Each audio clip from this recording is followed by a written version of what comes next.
Okay, here's my audience. Okay.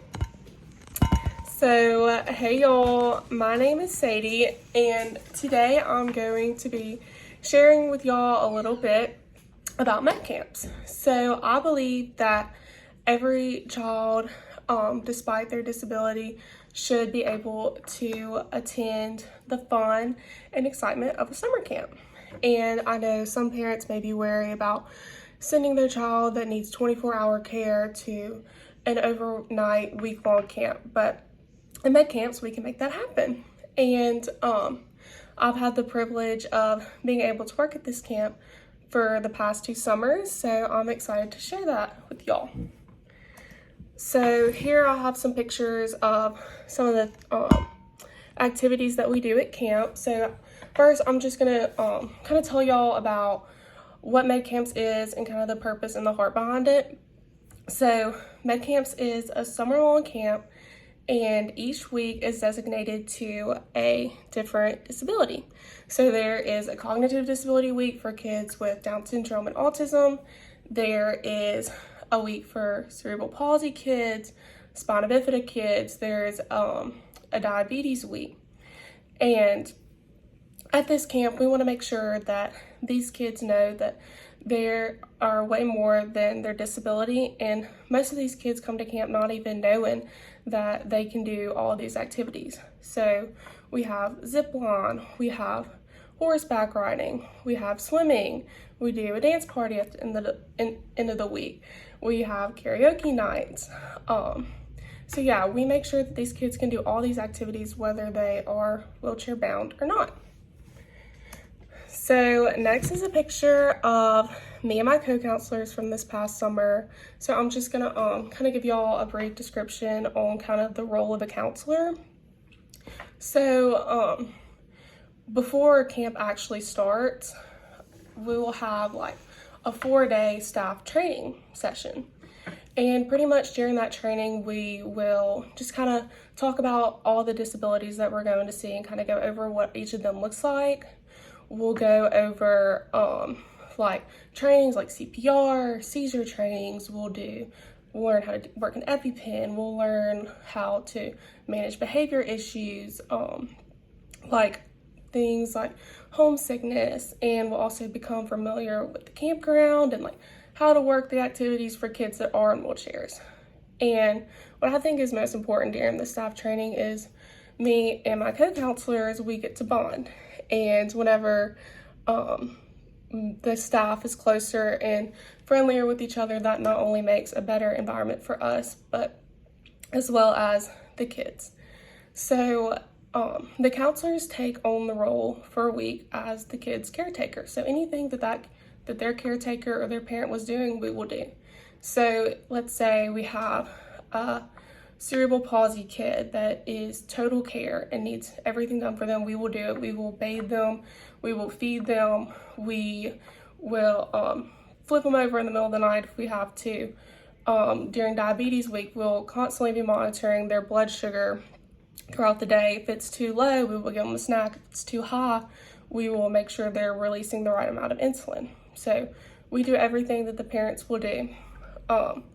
And I remember there would be sometimes like during the mornings, like I would be so worried about getting my kid dressed and ready for breakfast, I wouldn't even brush my own teeth or hair. So it was a really eye-opening experience, but it really did change my life and perspective on things.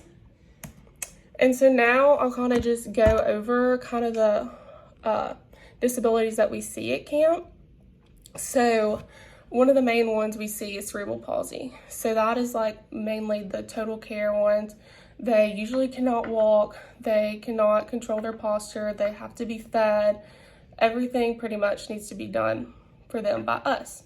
So pretty much with cerebral palsy, it occurs like when the baby is still a fetus and there is some type of damage to the brain. And depending on how severe the damage is or where it is located, kind of depends on how well off the child is.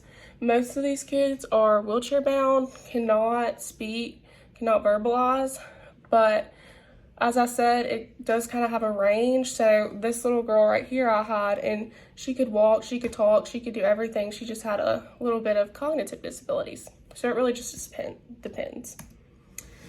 And then another one that we see a lot is spina bifida. So this also occurs when the baby is a fetus, and it's when there's a neural tube that grows that protects the spinal cord whenever you are going through development as in the womb. And if that neural tube does not close, which happens when a child has spina bifida, it is exposing that spinal cord and the nerves can be damaged, and that later tends to you being in a wheelchair. So a bunch of the spina bifida kids are in a wheelchair, but a lot of them do have like the same intellectual ability as someone like me. And they take normal classes with kids at school. And so I think this picture is pretty cool. These boys all come to camp together. They're like best friends. They're all in a wheelchair. They all have spina bifida, but they play in a basketball league outside of camp. And I think that is awesome because they're not letting their disability preventing them from doing what they love. Okay, so next is diabetes, and this is like my favorite week. It's so much fun. So as you can see on this girl, she has like 2 little gadgets on her arm, which they'll put it on their arm, their leg, their stomach, wherever. So one gadget is called the Dexcom, and that is how we monitor their blood sugar. So you can put it on your phone. They have a way to track it. So I'll have all my campers' blood sugars just available on my phone to see. And then let's say their blood sugar is too high, we have this insulin pump. And this insulin pump releases insulin to drop their blood sugar when it gets too high. So I think that's super neat. I remember, I think it was my first summer at camp, we were getting ready for lunch. We were about to have to dose a bunch of insulin. We had to count the carbs. It's this whole big thing. And one of the girls told me, she was like, I finally don't feel like the odd one out. Like I feel normal here. So this camp is a great way to seek that feeling of normalcy, because a lot of times they're the only one in their family or at their school that have disability. So it is nice for them to see that they're not doing this alone. And then last, I'm going to share just about the Down Syndrome and Autism Week. This week is super fun. The kids are super sweet. Mainly it's just like simple reminders like, hey, make sure to brush your teeth.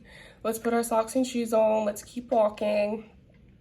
Things like that. Maybe a few behavioral issues or like homesickness, but overall this is like such a fun week and they're so sweet. So yeah, that is med camps in a nutshell. And it truly did change my life, and I promise you won't regret it if you ever consider donating or being a part of med camps. It is such a great experience, and it has really changed my life, and I'm so glad I got to share with y'all a little bit of my heart of med camps.